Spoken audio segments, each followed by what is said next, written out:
Bonjour tout le monde, aujourd'hui je vous retrouve dans un nouveau décor parce qu'on m'a fait la remarque comme quoi mon décor était un peu tristouné, ce qui est clairement le cas, il faut le dire. Donc là j'ai fait un truc un peu système D, comme l'a conseillé mon ami la chouette, à qui on doit ce merveilleux accessoire de décoration. Merci la chouette. Du coup n'hésitez pas à me dire si vous préférez ce fond là ou si vous préférez que je fasse sans fond, parce que pour l'instant malheureusement je vais pas pouvoir vous proposer mieux. N'hésitez pas à donner votre avis dans les commentaires, ça me permettra de savoir si je continue comme ça ou si j'essaye de trouver une autre solution. Avant de commencer, il faut que je vous rappelle que la promotion sur ma formation créer un e-book et le vendre sur son blog va bientôt se terminer. Il vous reste plus que 48 heures pour l'avoir. Après, malheureusement, elle ne sera plus du tout disponible. Donc si ça vous intéresse, tout est dans la barre de description. Et aujourd'hui, je voulais vous parler d'un truc. En fait, j'ai reçu un commentaire il y a quelques jours d'un monsieur qui devait apparemment pas me connaître, qui m'a envoyé du coup un message en me disant quelque chose du style voilà, oui, mais vu que tu fais que 50 vues, on peut pas dire que t'aies beaucoup de trafic. Donc ce style-là, en disant que voilà, je ferais mieux d'appliquer les principes que je vous conseillais. Bon, alors sur le coup, je me suis dit oui, bon, c'est vraiment pas quelqu'un qui me connaît, parce que si vous non plus vous ne me connaissez pas, c'est légitime que vous fassiez la réflexion. Mais moi à la base je ne suis pas sur YouTube, j'ai un blog à côté et 90% de mon audience me suit uniquement sur mon blog et ne me suit pas sur ma chaîne YouTube. Si j'arrive aujourd'hui sur YouTube, c'est justement pour brasser un peu plus de monde et essayer de toucher un maximum de personnes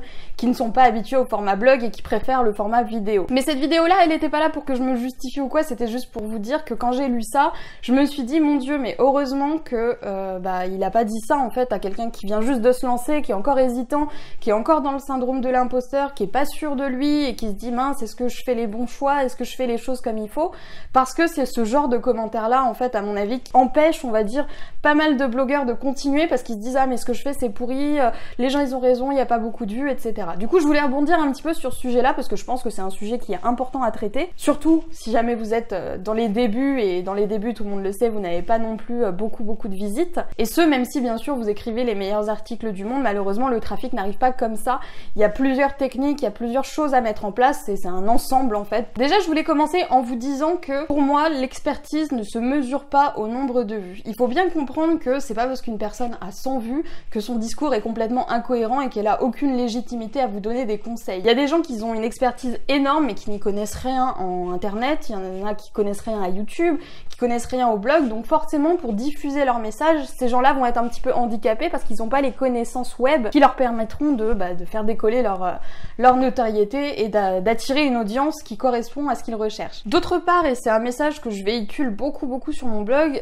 et aussi sur cette chaîne d'ailleurs, ce qui est important vraiment, c'est pas le nombre de vues, le nombre de followers que vous avez, etc. On peut avoir 10 000 followers et gagner 0 avec son blog et n'avoir aucune influence finalement sur les gens qui nous suivent. Et quand je dis influence, c'est pas une question de manipulation, c'est une question d'écoute. Personnellement, je vois pas franchement l'intérêt d'avoir 10 millions d'abonnés si aucun de ces abonnés ou une infime partie finalement écoute vraiment ce que je dis et résonne vraiment avec mes conseils. Moi ce qui m'intéresse, c'est pas d'avoir un maximum de personnes qui me suivent, c'est d'avoir un maximum de personnes qualifiées qui me suivent. Et le fait d'avoir cette exigence en matière de qualité, ça fait forcément que mes contenus vont être orientés pour attirer une cible en particulier et non pas tout un ensemble de personnes, tout l'univers entier. Je pense vraiment que quand on se lance dans l'idée de vivre de son blog et d'en faire quelque chose de viable, en tout cas au niveau professionnel, il faut vraiment pas se concentrer sur le nombre de vues, mais plus sur la qualité des gens qui nous suivent. Si les gens qui vous suivent, même s'il y en a que 20, sur ces 20 là, il y en a pas mal qui commentent, qui vous mettent des likes, qui vous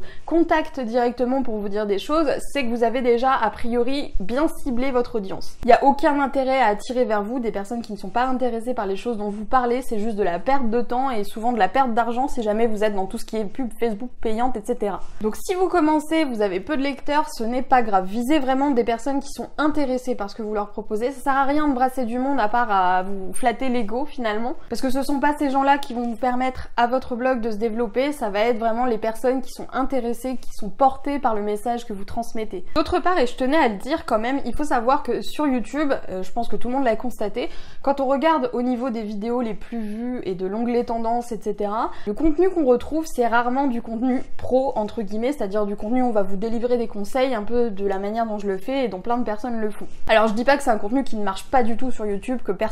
qu'il n'y a pas d'audience pour ça, etc. Je dis simplement que les chaînes qui ont le plus succès, ça va être les chaînes divertissement, les chaînes humour, les chaînes finalement où il n'y a pas d'objectif vraiment professionnel à la base derrière. C'est pour ça d'ailleurs qu'il y a pas mal de gens qui crachaient un petit peu au début sur les blogueurs comme moi qui voulaient monétiser leur blog, parce que pour eux c'est de la passion pure et à la base ils se sont pas lancés pour ça, et ce qui vient après finalement c'est que du plus. Moi je vois ça un peu comme la télé, et même si c'est peut-être un petit peu réducteur pour ces gens-là, je vois ça un peu comme les émissions de télé-réalité. Les émissions de télé-réalité, tout le monde crache dessus depuis perpète les oies, et pourtant on en voit toujours de plus en plus à la télé. Et si on en voit de plus en plus comme ça, c'est pas parce que c'est du contenu pertinent, c'est pas parce que c'est du contenu qui va changer la vie des gens, c'est tout simplement parce que c'est du contenu que les gens aiment regarder, et c'est du contenu qui est facile à visionner. Vous n'avez pas d'effort à faire quand vous regardez les anges de la télé-réalité, vous regardez simplement ce qui se passe et c'est du pur divertissement. Alors qu'une vidéo où on va vous expliquer des conseils pour développer une compétence, ou des conseils pour améliorer votre blog, ou peu importe quelque chose dans ce sujet-là, forcément ça va vous demander un petit peu plus d'effort, parce que là vous êtes en train d'apprendre quelque chose qui va pouvoir vous servir.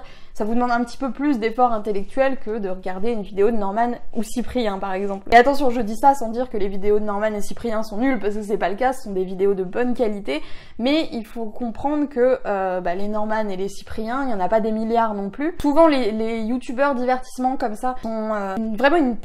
très infime poignée à réussir à gagner leur vie grâce à ça, parce que justement ils ont pas la même stratégie d'acquisition de trafic que les web entrepreneurs comme moi. C'est-à-dire que nous, web entrepreneurs, on va viser justement du trafic qualifié. On va pas forcément viser du trafic en masse. Nous, ce qui nous intéresse, c'est d'attirer des gens qui sont vraiment intéressés par ce qu'on propose. Tandis que un youtubeur divertissement, ou même une youtubeuse beauté ou quelque chose comme ça, ce sont des gens qui cherchent à brasser un maximum de monde finalement, parce que ce sont des sujets qui s'adressent à un maximum de monde aussi. Tandis que le blogging, le web marketing, ça s'adresse vraiment qu'à une infime partie de personnes. Donc je sais que c'est un complexe qu'il y a énormément dans la blogosphère, dans la YouTube sphère professionnelle si on peut dire, c'est que c'est souvent rageant de voir que des gros youtubeurs font des vidéos en mode je fais un challenge où je mange des vieux trucs qui datent d'il y a 10 ans ou des trucs comme ça, et qui font genre des milliers et des milliers de vues, alors que un web entrepreneur va bien travailler son contenu, bien travailler sa vidéo, essayer d'apporter un maximum de valeur à ses lecteurs et attirer moins de vues. Mais malheureusement c'est comme ça que les choses fonctionnent sur YouTube, de la même manière que c'est comme ça que les choses fonctionnent un petit peu partout. C'est toujours plus facile de se divertir que d'apprendre de nouvelles choses, et c'est pour ça à mon avis que les chaînes professionnelles,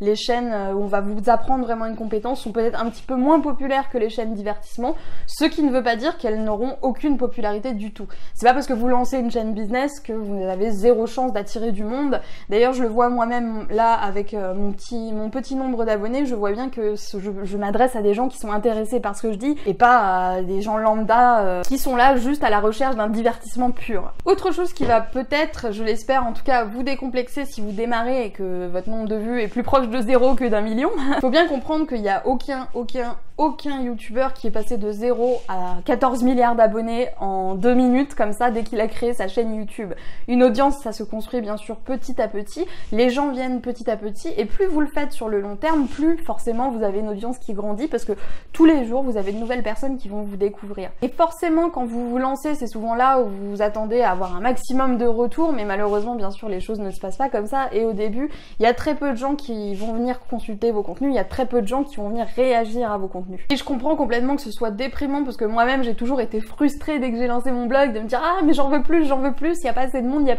et j'ai mis vraiment beaucoup de temps à accepter que le nombre en fait n'avait aucune importance, que ce qui était vraiment important c'est le nombre de personnes qui vous écoutent, c'est le nombre de personnes qui commentent vos vidéos, vos articles, et c'est le nombre de personnes qui achètent vos formations. Ces gens-là en fait qu'il faut viser. Tous les autres à la rigueur on s'en fout, et c'est ces gens-là à qui il faut s'adresser en priorité dans notre discours. Et forcément si vous êtes un peu sélectif comme ça, et que votre objectif principal c'est surtout d'attirer des gens attirés par votre thématique, attirés par votre message, forcément vous allez mettre beaucoup plus de temps à développer cette audience, vous allez mettre beaucoup plus de temps à regrouper les personnes qui sont intéressées par votre thématique. Et malheureusement, si vous ne voulez pas dépenser d'argent, si vous voulez faire ça, on va dire dans les règles de l'art un petit peu naturellement, vous n'allez pas avoir beaucoup de possibilités autres que d'être patient et de persévérer, parce que comme je l'ai dit, ça prend du temps à construire une audience, ça n'existe pas. Les gens qui se réveillent du jour au lendemain, qui créent un blog et qui se disent wouhou, j'ai 2 milliards milliards de personnes qui me suivent, c'est du mythe pur et dur. Et même quand on regarde les grands youtubeurs aujourd'hui, ce sont des gens qui sont installés, on va dire, dans la YouTube sphère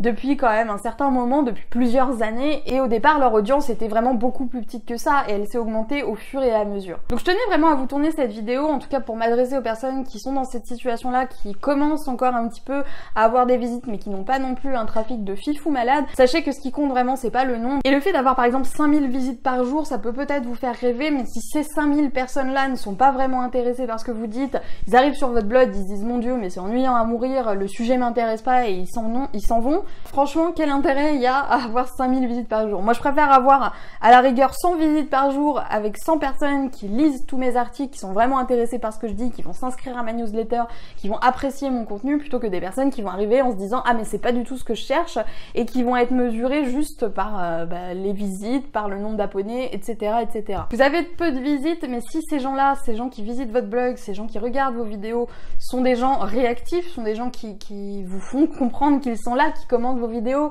qui les aiment, qui vous disent des choses, dans ce cas-là, c'est que vous êtes sur la bonne voie, et il n'y a pas à rougir du fait de n'avoir pas encore 2 milliards d'abonnés à sa chaîne YouTube, sous prétexte que vous vous lancez et que vous êtes au début de votre aventure. Donc ne faites vraiment pas attention à ce genre de commentaires, en tout cas moi j'y fais pas vraiment attention, je vous avoue, c'est juste que je me suis dit quand j'ai reçu celui-ci, mon dieu, mais heureusement que c'est pas une personne qui démarre qui reçoit ça, parce que c'est à tous les coups un truc à vous dégoûter quoi, du blogging, de YouTube, etc. Restez persévérant, pour moi vraiment c'est la clé, la persévérance, c'est ce qui fait défaut à tous les blogueurs qui ne réussissent pas, parce que les gens abandonnent en se disant ah mais ça marche pas assez bien, alors que si, c'est pas parce que vous avez pas encore 1 milliard de personnes qui vous suivent que ça fonctionne pas. Regardez, moi j'ai pas énormément d'abonnés actuellement sur ma chaîne YouTube, je suis encore en dessous des 200. Comme je le disais au début de la vidéo, le plus gros de mon audience est sur mon blog, et mon blog, j'ai approximativement 800-900 personnes qui sont inscrites à ma newsletter, et ça ne m'empêche pas d'en vivre, ça ne m'empêche pas d'avoir énormément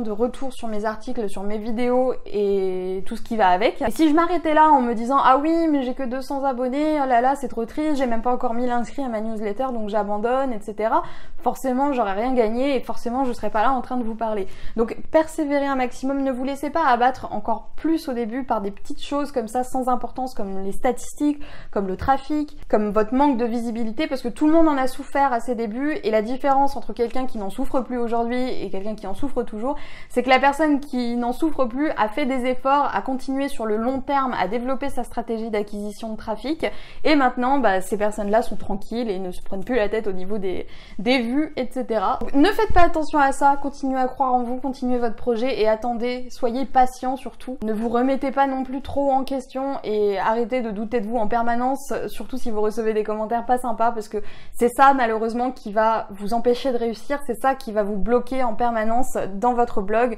dans le développement de votre chaîne YouTube ou autre. Donc j'espère que cette petite vidéo vous aura plu, j'espère que ce décor n'a pas été trop désagréable pour vous. N'hésitez pas à partager votre expérience dans les commentaires et à donner votre avis sur la question. J'espère que cette vidéo aura pu aider ceux d'entre vous qui ont encore un petit peu du mal avec cette idée de il nous faut pas beaucoup de visites, il nous faut des visites qualifiées surtout. C'est quelque chose d'assez difficile à comprendre, et comme je vous l'ai dit, moi aussi j'ai mis du temps à accepter ça, parce que pour moi la réussite se mesurait au nombre de vues, et c'est vraiment pas le cas. Votre réussite elle se mesure surtout au niveau de la manière dont vous touchez les gens, et surtout ce que vous pouvez apporter à vos lecteurs, de ce que vous pouvez apporter à votre audience. Tout le reste vraiment ça reste accessoire, donc concentrez-vous là-dessus et ne vous laissez pas abattre. Moi je vous dis à plus pour une nouvelle vidéo sur la chaîne de Wonder Way Queen.